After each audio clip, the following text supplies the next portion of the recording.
How many? 1, 2, 3, 4.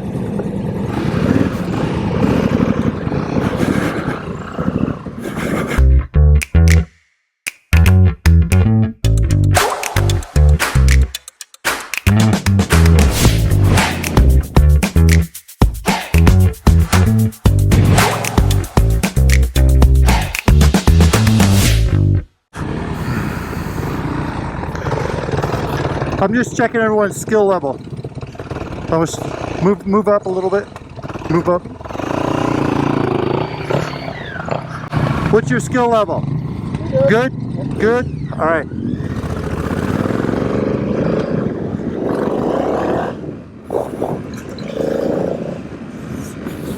All right, well, welcome back to the channel. Tony here. So today I'm just going to do a little review on the Alpinestars jacket, airbag. And so I've ridden it in quite a few different scenarios: street, single track, enduro. This is the first time off-road with this bike wearing the airbag.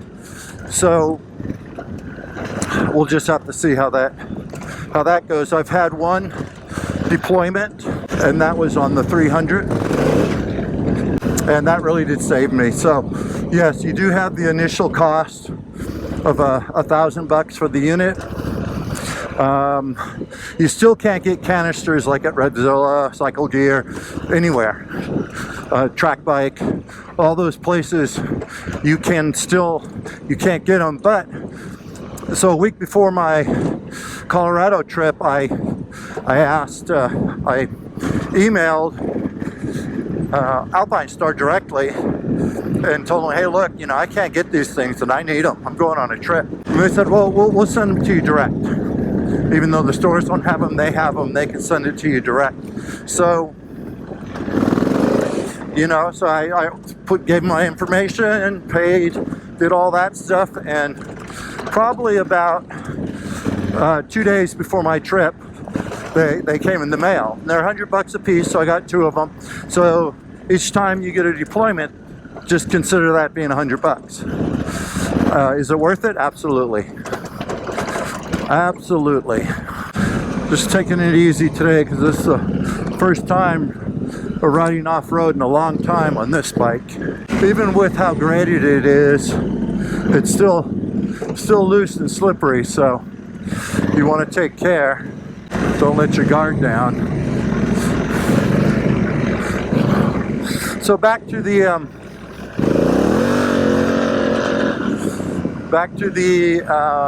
airbag. So yeah, I mean, I've only had one deployment, and that's when I got ejected from the bike. So once I was ejected from the bike, it went off, and I landed on a what do you call it, on like a mattress. That's what it felt like. Yeah, it was all hard and rocky and everything, but it was like a mattress. So it totally saved. It was the first time I've had a wreck like that where I hadn't hurt myself, so I was really happy with that. Totally worth it. I mean, you know, I have bad elbows and shoulders and stuff like that, and you know, I've hurt ribs before. That was a hard landing. I don't know what that was about.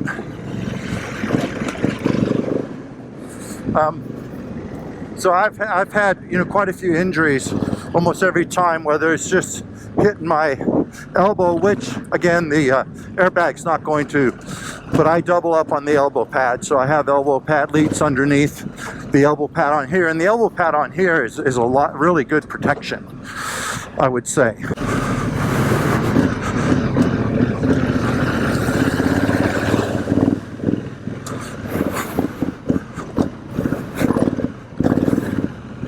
Yeah, it's really good protection, and yeah, I didn't hurt my shoulders, I didn't hurt my ribs. You know, it was a side impact, so I landed on my side, on my right side, left side.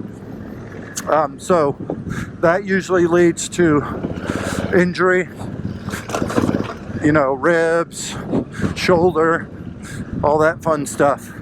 So, you know, as far as comfort, so I've ridden this airbag in cold and hot weather. So in the high 90s, and it's no warmer than like if you were wearing your full armor, you know. So you got full armor protection with this, and you have you got the airbag. So you got your street mode, your rally mode.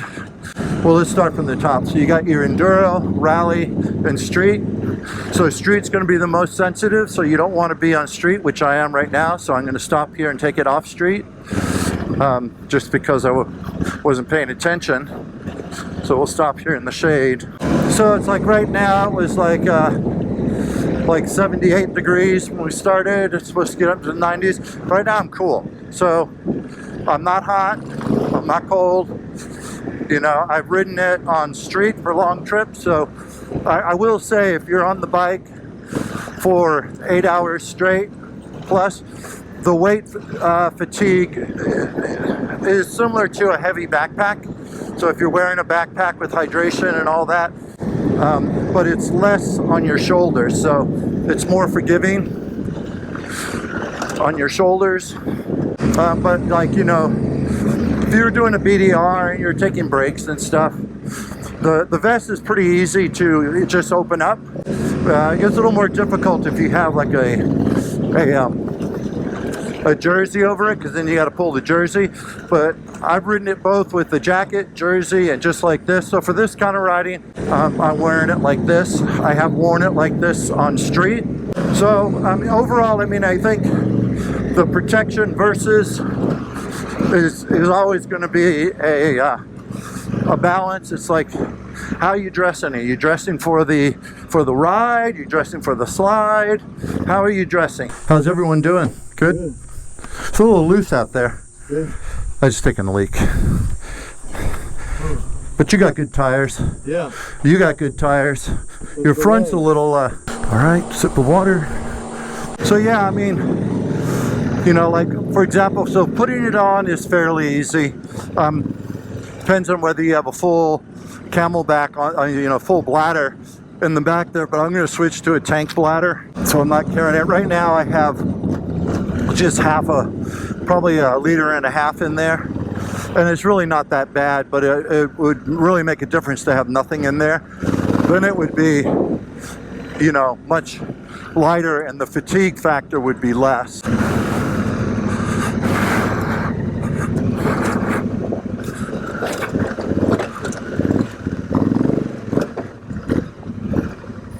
Yeah, so overall, I mean, the Fitment, the way it puts on, the way it straps on, all that's really good.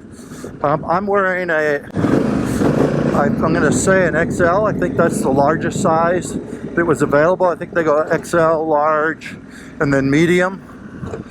So, and you know, I'm 225 pounds, and it fits me fine.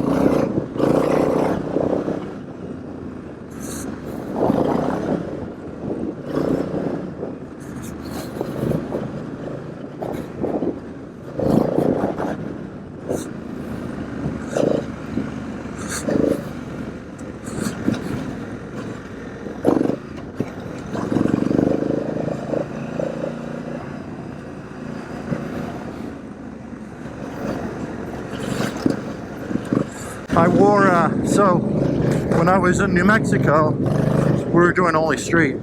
I wore my heated vest underneath it, and then just either a jersey over or my windbreaker raincoat, and I was never cold, and we were in the 50s. And then when it got up to the 80s and stuff, you know, I just take the vest off and we're good.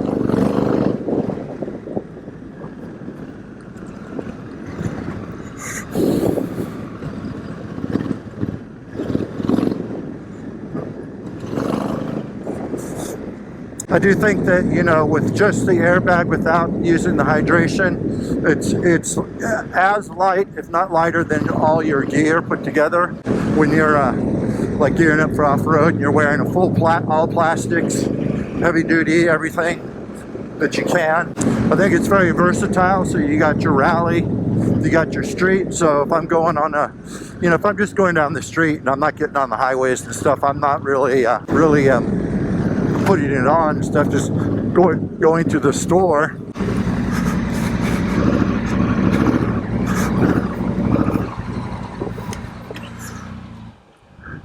Good so far? This will be a little more difficult. Not really that much more. It's just, it's going to be graded just like that. Okay. It's Wildcat Mountain. There are a couple steepish downhills. Okay. But it's all flowy and very follow my track. I take the easiest track because it can be deceiving. You'd be coming up and going, well, that's the way to go, and you don't want to go that way. Yeah. Right? So for me, it's mainly just physical. Yeah. Do I have enough strength? Yeah, exactly. Hey, I'm in the same boat. This is the first time I've ridden this thing off-road in months. Yeah, I'm kind of new. Okay. So, how are you doing? You're good? All right. We won't do baby back. But we're going to go do Wildcat Mountain. Now, there is a section at the top there where it's a lot of like flat pitted rock, where it's just, they're embedded. Yeah. Good. Yeah. Are you okay with that? Yeah, I've been up there. Okay. Or I don't like it, but yeah. Okay, good.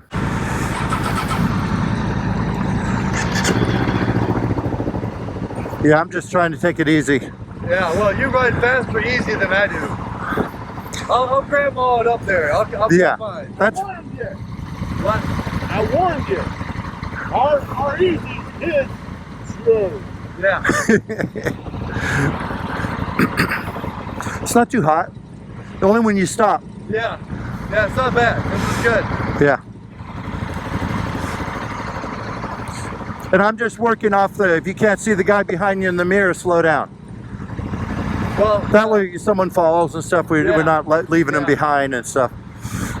You'll know when I fall.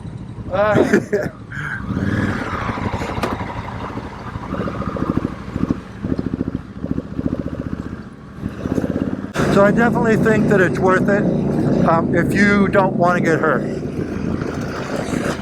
If you're a fit guy and you know what happens when you go flying over the handlebars and you're with, but look at this stuff here. You go flying over the handlebars on this stuff, that's like asphalt. Not to mention embedded rock and loose rocks that are going to tear you up. So it's really, I think if you're on a soft dirt track, single track kind of enduro, you probably, don't, because you're not really going that fast and you're not going to fall off. So, it's all relative to how you ride. Like me, I'm riding this big bike and this stuff here, and if I go down like right here and just kind of step off the bike, it's not really going to go off. I think the algorithm is based on inertia and like sudden rapid ejection kind of stuff. So if you get ejected, it's going to go off. But if you lose your balance and step off the bike and fall on your ass, it's not going to go off. Because I've done that quite a few times where I just fell off the bike, came to on a hill climb and lost my balance, that kind of stuff. Step offs, no problem. You don't have to worry about that. If you want more aggressive protection, then put it on rally.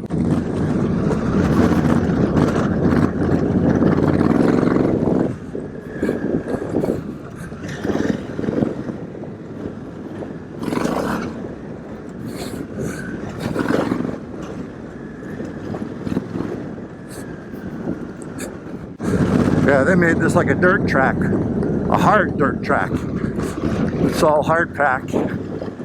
I mean, street would be the most aggressive. I'd be worried about it going off just,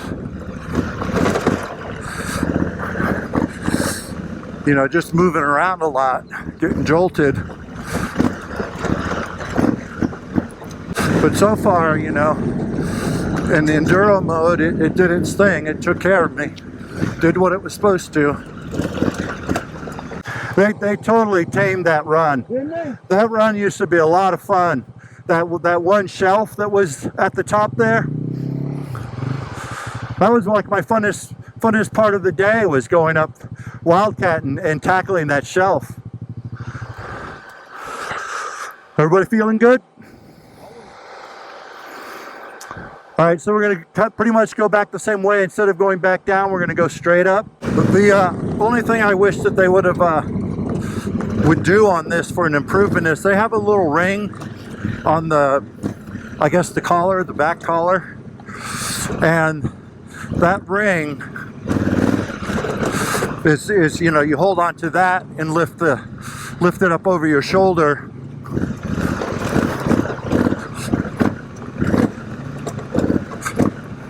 I wish they had those rings on the sleeves, because I feel that that's a weak spot.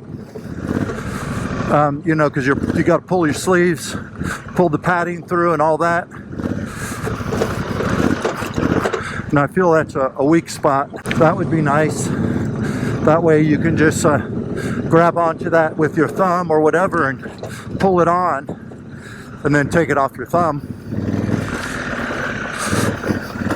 Or just pull it with your opposite hand. But I don't really see any other improvements. I'm curious to see how long the zipper lasts, because that's always a weak point on gear. It's the zippers. It's pretty good, pretty well adjustable. So changing out the cylinders is a piece of cake. You know, there's many YouTube videos about it. The only thing I found on one YouTube video is they didn't mention that you need to plug it into shore power in order for you to show the blinking light of the one that's not working.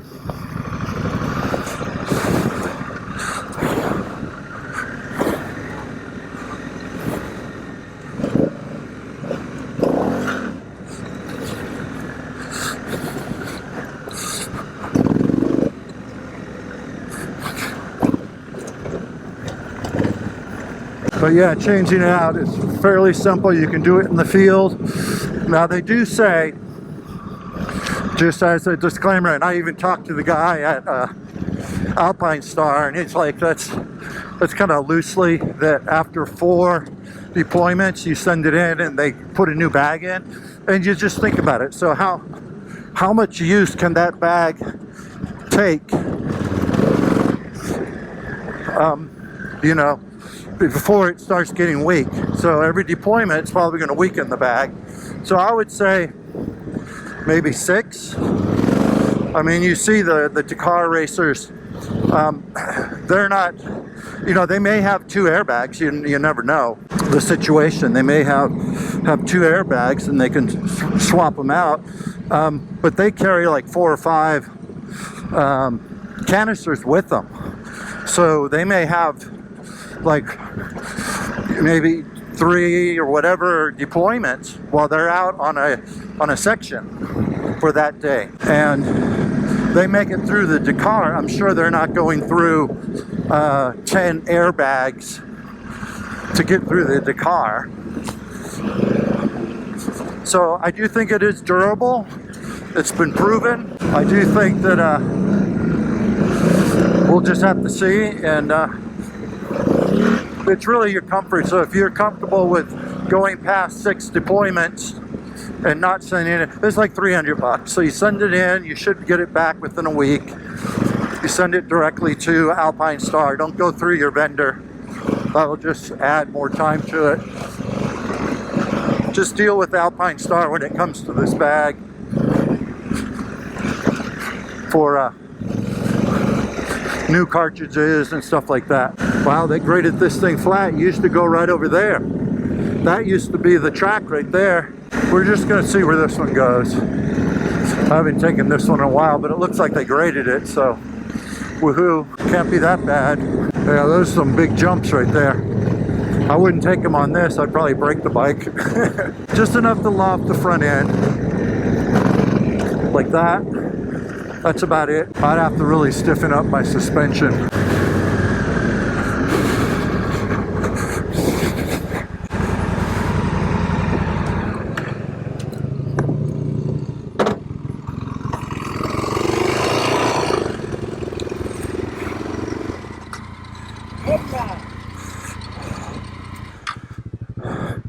bathroom stop if you need it. Yep. I'm gonna get me a Gatorade. 11 miles, guys.